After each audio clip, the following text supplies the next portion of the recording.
During the wedding, my daughter-in-law said, she didn't need my opinion, just my money. So I toasted with her and went straight to cancel the honeymoon in Paris.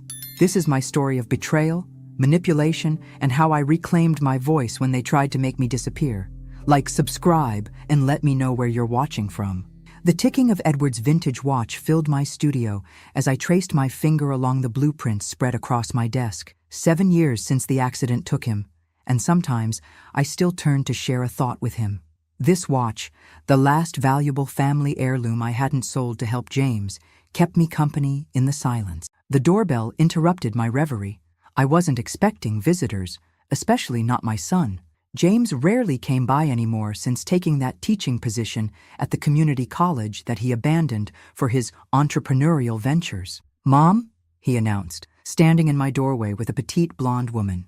"This is Amber Collins. We're getting married in 6 months." I struggled to keep my expression neutral. James had never mentioned being in a serious relationship since his painful divorce from Lauren 5 years ago. "It's lovely to meet you," I managed, extending my hand. "This is quite a surprise. We met online," James explained, his arm wrapped possessively around Amber's waist. "We've been talking for over a year before meeting in person." Amber's eyes scanned my home, the vaulted ceilings, the custom woodwork, all my own designs. There was something calculating in her gaze that made me uneasy. Over dinner, James fidgeted with his napkin. "We're trying to figure out the wedding budget.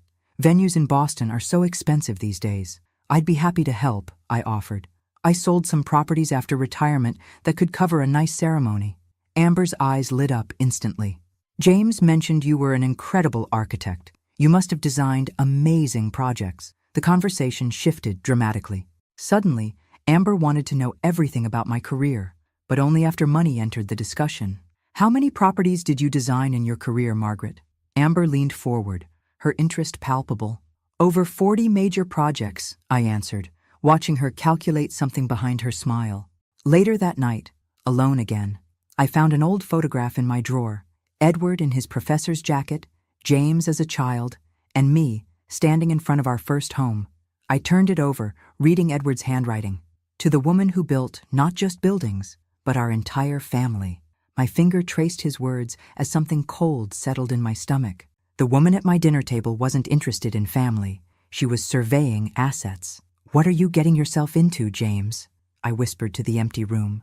Edward's watch ticking steadily beside me, marking time as something shifted in my world, something I couldn't yet name, but could feel taking shape like an architectural flaw in what should have been a perfect structure. 3 months before the wedding, I showed Amber my meticulously organized album of wedding ideas I'd collected over the years. Fabric swatches, magazine clippings, detailed notes, all reflecting my training as an architect. "I thought about this while James was growing up," I explained, unable to hide the emotion in my voice. Amber smiled politely. "It's very traditional." A week later, visiting their apartment for lunch, I spotted my album discarded under a stack of magazines, completely untouched. That same afternoon, Amber introduced Vanessa, a luxury wedding planner she'd already hired without consulting me. "Vanessa worked on the Kardashians' wedding," Amber gushed, showing me elaborate digital mood boards on her tablet. "I'm helping finance the ceremony," I reminded her gently. "I'd like to be included in these decisions." James intervened immediately. "Mom, you're not familiar with modern weddings. Amber knows what works best nowadays." During the menu tasting, I found myself seated at a distant table, watching as Amber rejected the traditional Wilson family cake recipe. "We want something that photographs well for Instagram," she explained to the chef, not even glancing in my direction. That evening, James drove me home.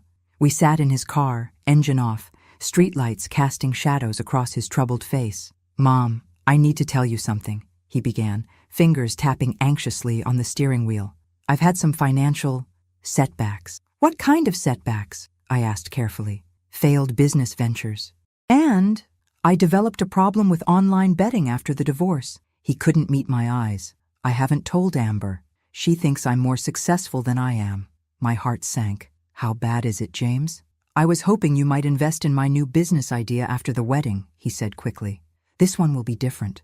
I promise." I watched my son, 38 years old, and still making the same impulsive decisions that worried Edward so much. When had he become so adept at avoiding responsibility? or had I simply been unwilling to see it?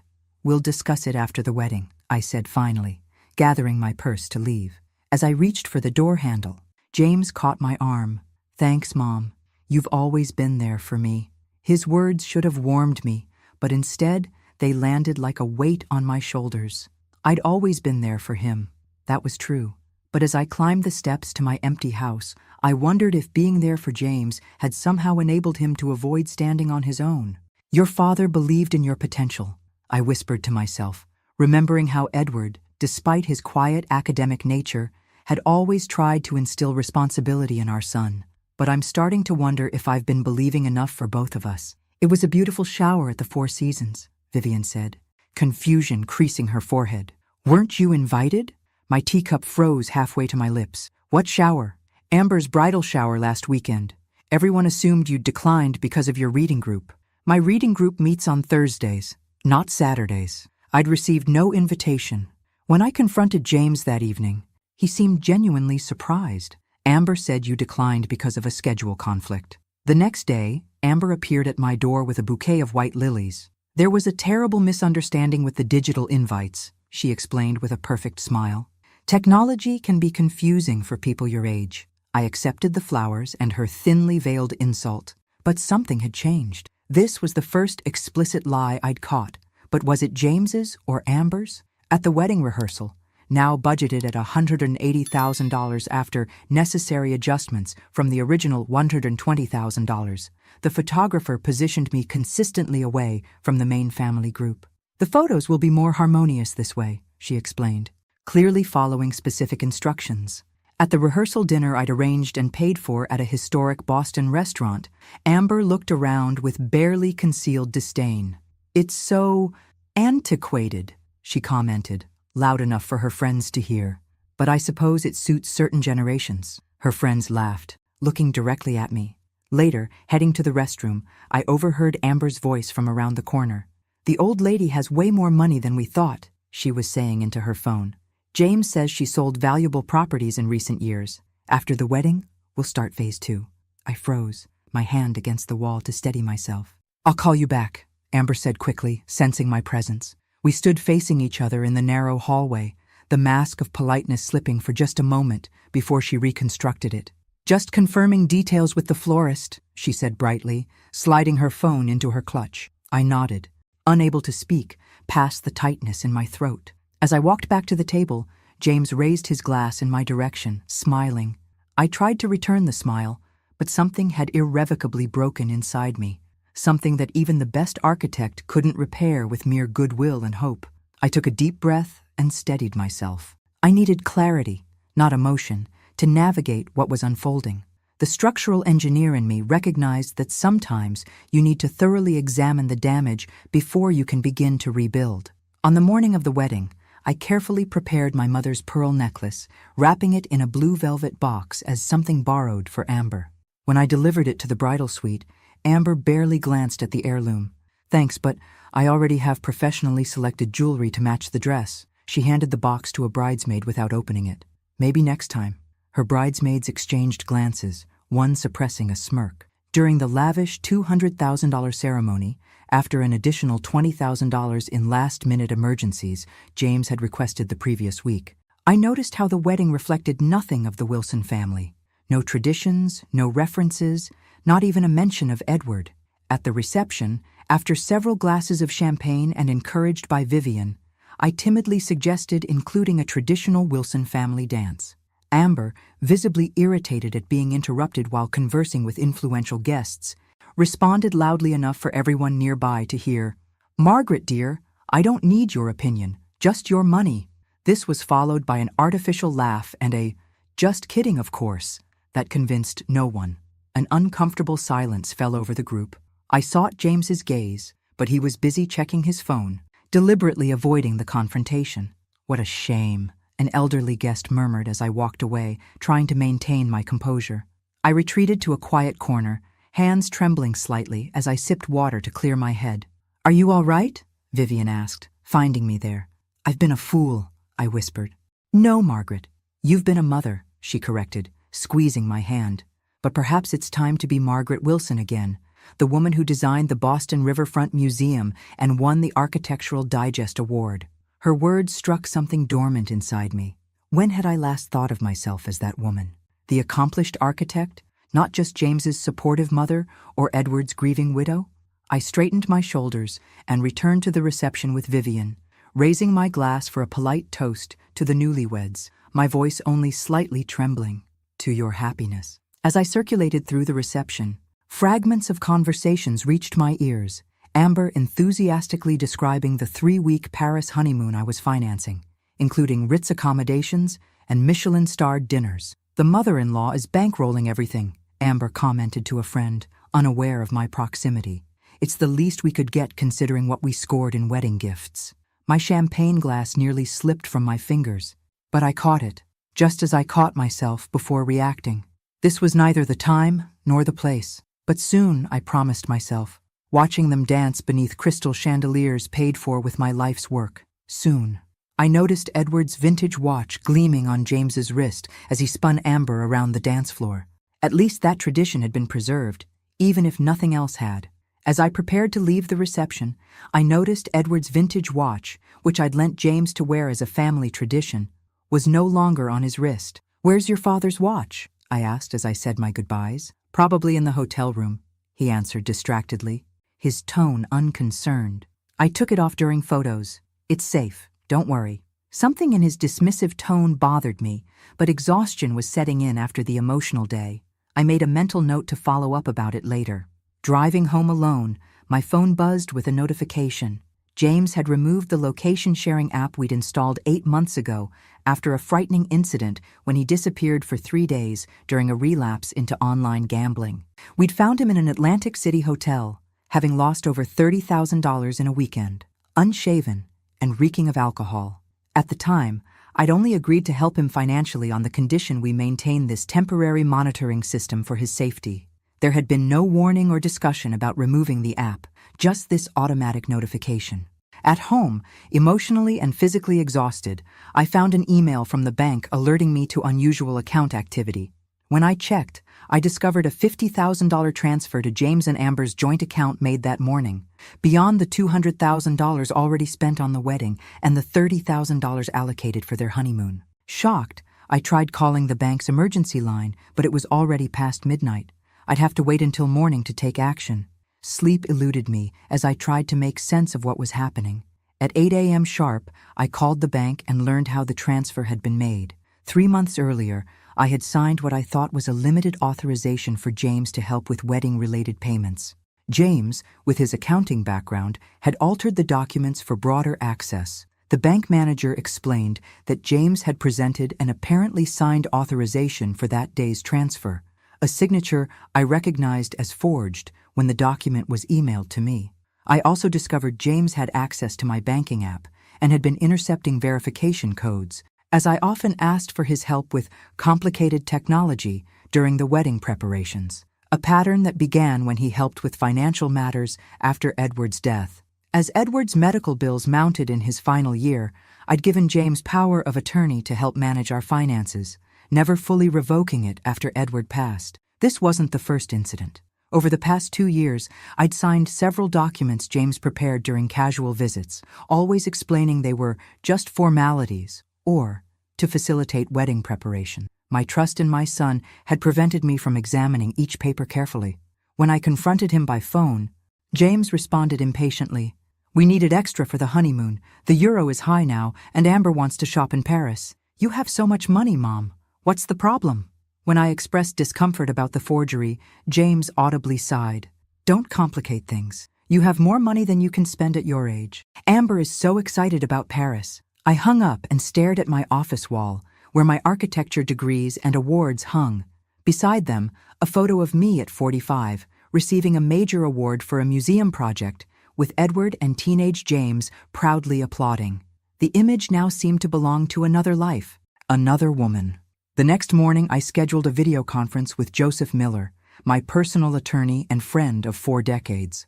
"Joey, I need your help protecting what remains of my estate." With his guidance, I immediately revoked all authorizations granted to James and requested a forensic investigation of financial movements over the past 2 years. Joseph also helped me file a police report about the forgery, though I asked not to proceed with criminal charges yet.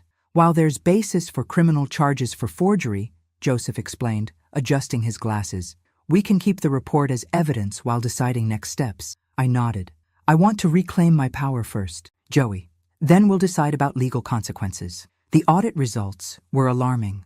A series of unauthorized small transfers totaling nearly $100,000 beyond the wedding expenses. This is elder financial abuse, Margaret, Joseph stated gravely. It happens more than you imagine, even to brilliant people like you. I began utilizing the meticulous skills that made me a respected architect, creating a detailed map of financial manipulations, subtle humiliations, and behavior patterns. In my studio, I transformed an entire wall into a project for recovering my autonomy. Simultaneously, I dusted off lecture materials I'd prepared years ago, but never had the confidence to present. I contacted a local community center about offering a talk on accessible architecture for seniors. It was time to reclaim not just my finances, but my professional identity. At the center, I met Diana Reynolds, a retired therapist specializing in elder financial abuse, who immediately recognized the signs of manipulation in my withdrawn behavior.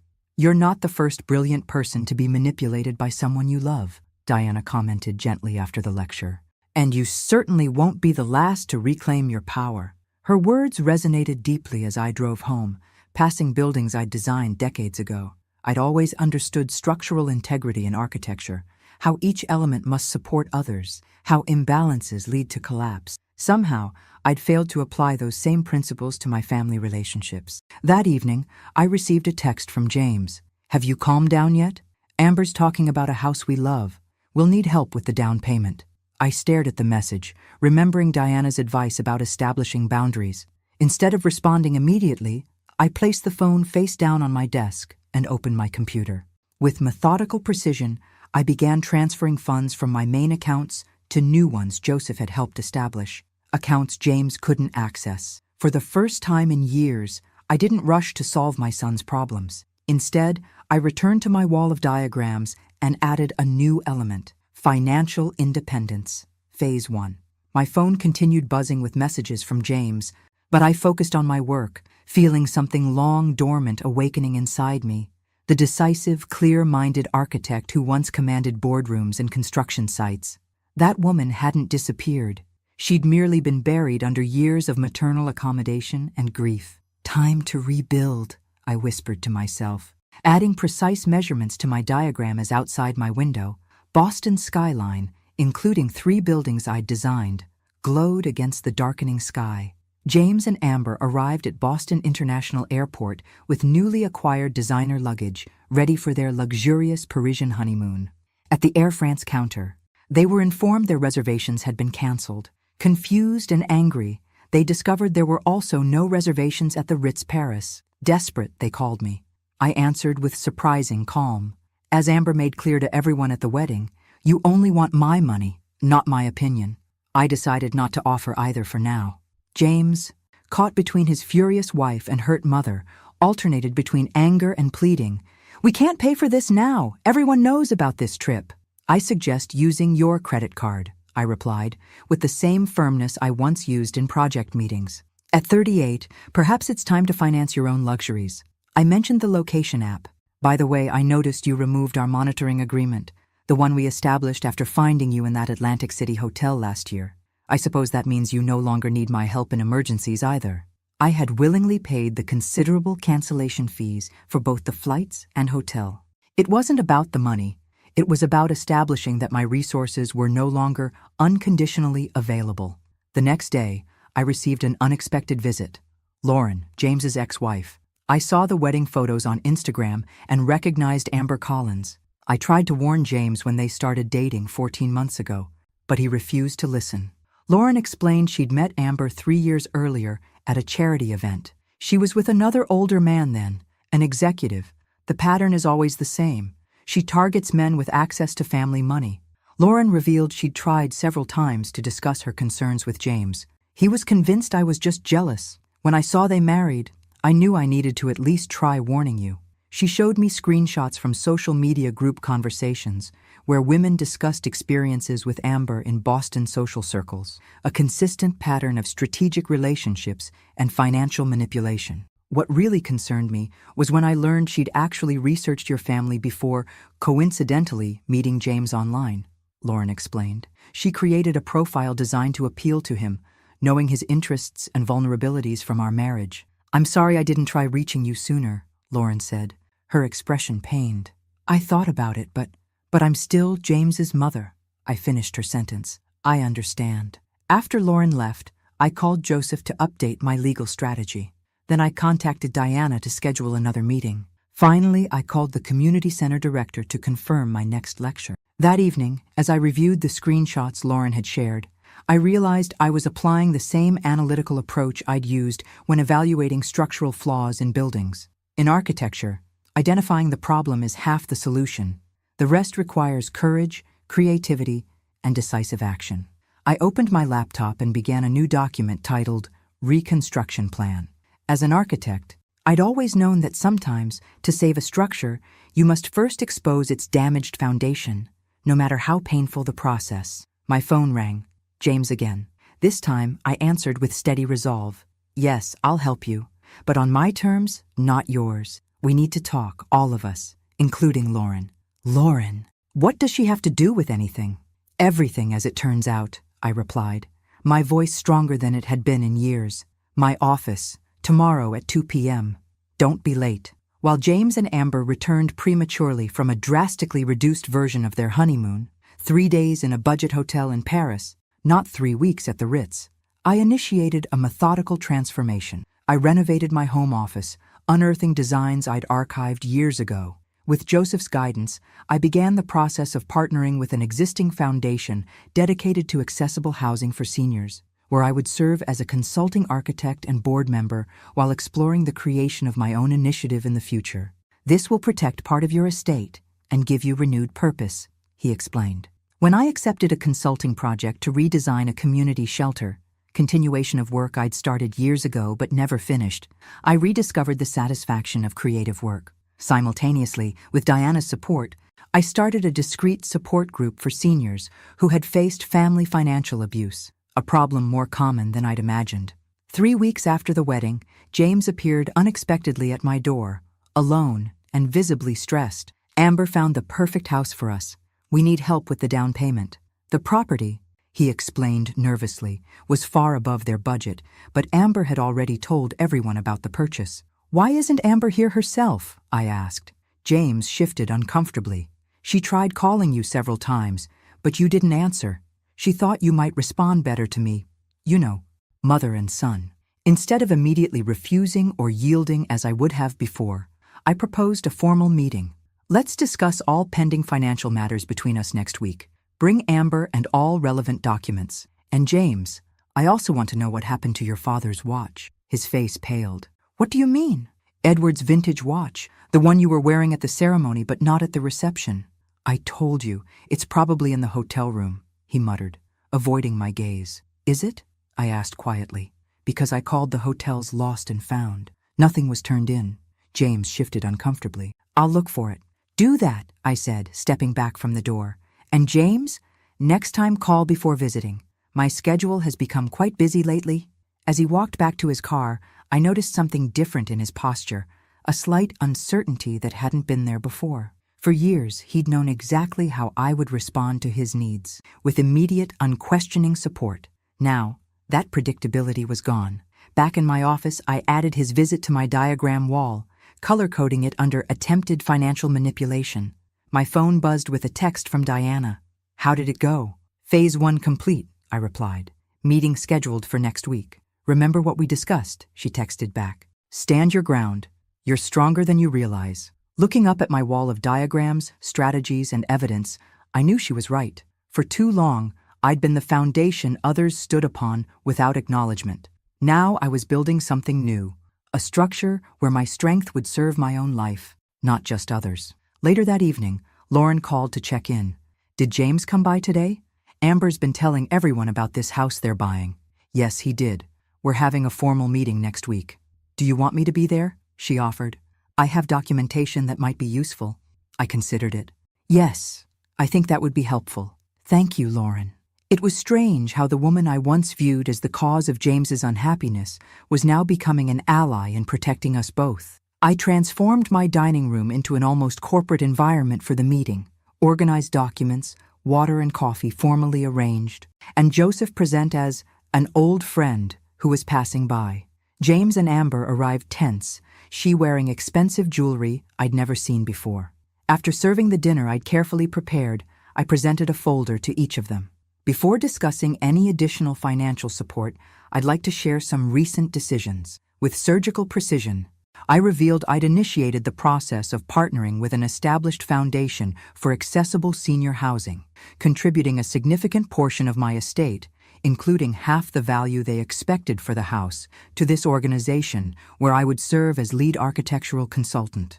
As a gesture of family goodwill, I'd established an anonymous scholarship for older women wishing to return to formal education. I initially thought of naming it after our family, I commented, but my attorney suggested keeping a neutral name to avoid legal complications. The contribution had generated positive coverage in the Boston Globe, which I subtly left on the table. Next, I presented a legal agreement. I would help with 30% of the house value, not the 70% they expected, but only if two conditions were met. First, James must return Edward's watch. Second, both must agree to 6 months of family therapy with a therapist of my choosing. Regarding the police report about the forgery, I informed them I'd decided to keep it as insurance, but didn't want to proceed with formal charges while exploring the possibility of family recovery through therapy. James, seeing determination in my eyes, reluctantly agreed. Amber, however, maintained her calculating facade for a few moments before realizing her usual strategy wasn't working. Her mask began to slip, not in an uncontrolled outburst, but in an attempt at more direct emotional manipulation. Margaret, how can you not trust us after everything we did to include you? James feels devastated by your distrust. The emotional performance gradually escalated as I remained unmoved. Lauren, who had arrived midway through the meeting at my invitation, placed a folder on the table containing her documentation of Amber's pattern of behavior with previous men and families. As Amber saw the evidence mounting against her, and with Joseph quietly mentioning potential legal implications of financial exploitation, she finally cracked under pressure. That old scratched watch? James told me it was worth very little. I had it appraised and sold it to buy something that actually matters. The room fell silent. James stared at his wife in horror. You did what? He whispered. Don't act surprised, she snapped. You knew I took it to get appraised. Getting appraised doesn't mean selling it. I exchanged glances with Joseph, who nodded slightly. We had anticipated this possibility. How much did you get for it? I asked calmly. $4,000, Amber muttered. It wasn't even worth that much. The dealer said the internal mechanism was damaged. That damaged mechanism was a custom-made Swiss movement from 1962, I said, my voice steady. Edward's father had it specially made. The watch's insured value is $12,000. Amber's expression changed as she realized she'd been shortchanged and exposed. James stood up, his face ashen. We'll find it, he promised. We'll get it back. Yes, I agreed, closing my folder. You will. The first family therapy sessions began 2 weeks later and were tense, revealing deeply rooted toxic patterns. James using my guilt and loneliness after Edward's death to obtain financial support. Amber manipulating both of us with almost professional skill. Dr. Richardson, specialized in complex family dynamics, guided the sessions with compassionate firmness. Gradually, painful truths emerged. James had significant hidden debts from both impulsive investments and online gambling, a problem that started after his father's death. Amber, in turn, had a documented history of relationships with financially stable men and influential families, always following the same pattern of isolation and control. During the 6th therapy session, a turning point occurred when James revealed he'd found compromising messages between Amber and a wealthy client on her phone, suggesting more than a professional involvement. She's doing to me exactly what she did to you, he admitted to me, finally recognizing the pattern Lauren had warned about. When Dr. Richardson directly asked James why he allowed me to be treated so poorly at the wedding, he finally articulated a deep resentment. She was always the successful one, always earning more than Dad, always being the great architect. He lived in her shadow, and I watched him pretend it was okay. This distortion of reality, Edward was actually a university professor, proud of his wife's achievements, was created in James's adolescence and never abandoned. I was shaken to realize how my professional strength had been reinterpreted as a failure. In parallel, without informing James or Amber, I hired a private investigator recommended by Joseph. Using information provided by Lauren about Amber's social circles, the investigator utilized Massachusetts's mandatory pawnshop registry and the watch's serial number, which I had documented for insurance, to track the item. After 3 weeks of thorough searching among 23 establishments in the region, the watch was finally located in a Cambridge pawnshop, where it had been sold for $4,200, still below its $12,000 value, but Amber had removed some original pieces, reducing its apparent value. I visited the shop personally and explained the situation to the owner, Mr. Goldstein. Touched by the story but still a businessman, he agreed to return the watch for $6,000, more than he paid, but significantly below the real value after restoration.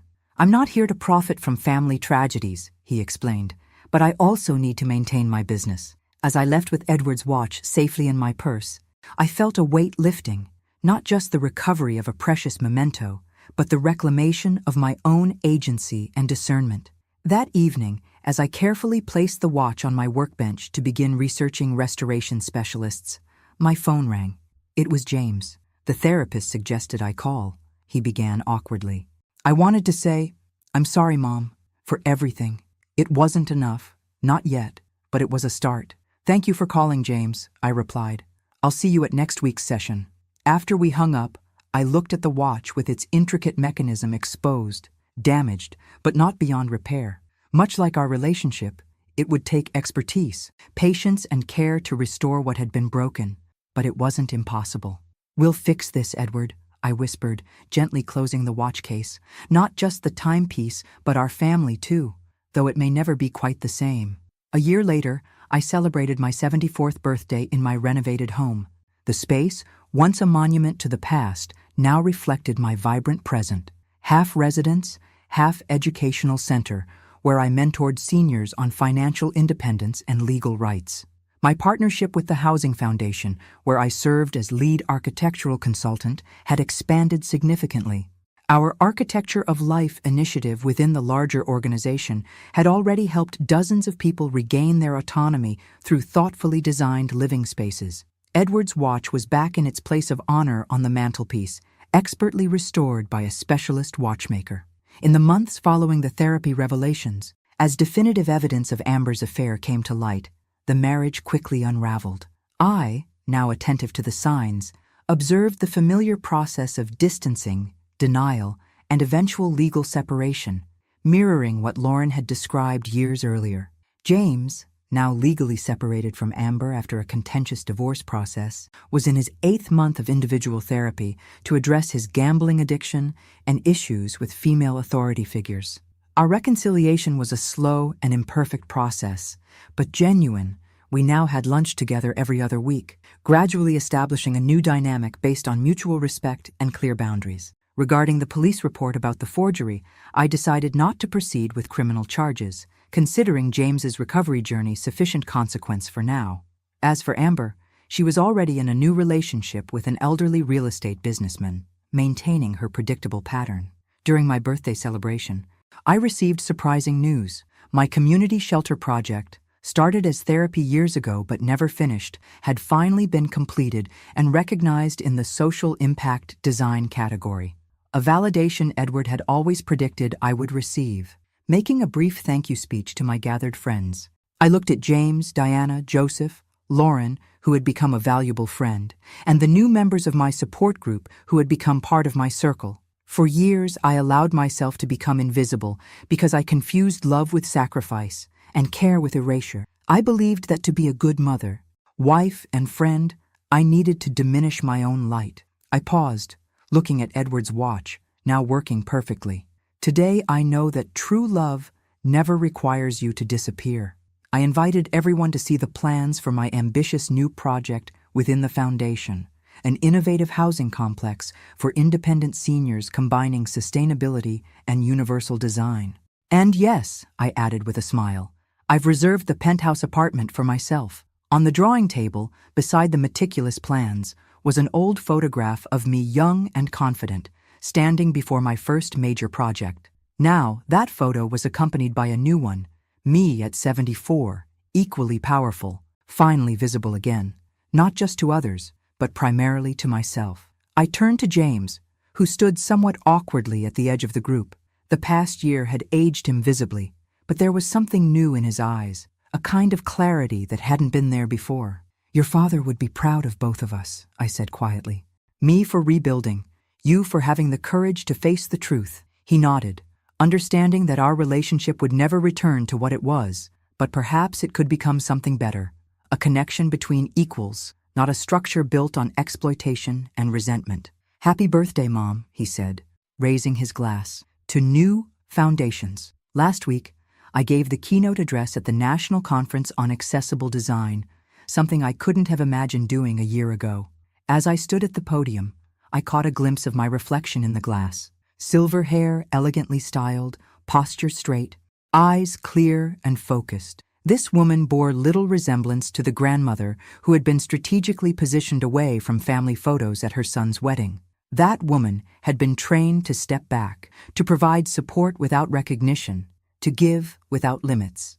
This woman, the real Margaret Wilson, commanded the room. My work with the Architecture of Life initiative had expanded significantly, with projects now underway in 3 cities. Our partnership with established foundations gave us resources and reach I couldn't have achieved alone in such a short time. Our first housing complex would break ground next month, with innovative features designed specifically for maintaining senior independence. The support group I'd started with Diana had evolved into a formal organization providing legal and financial guidance to seniors facing similar situations.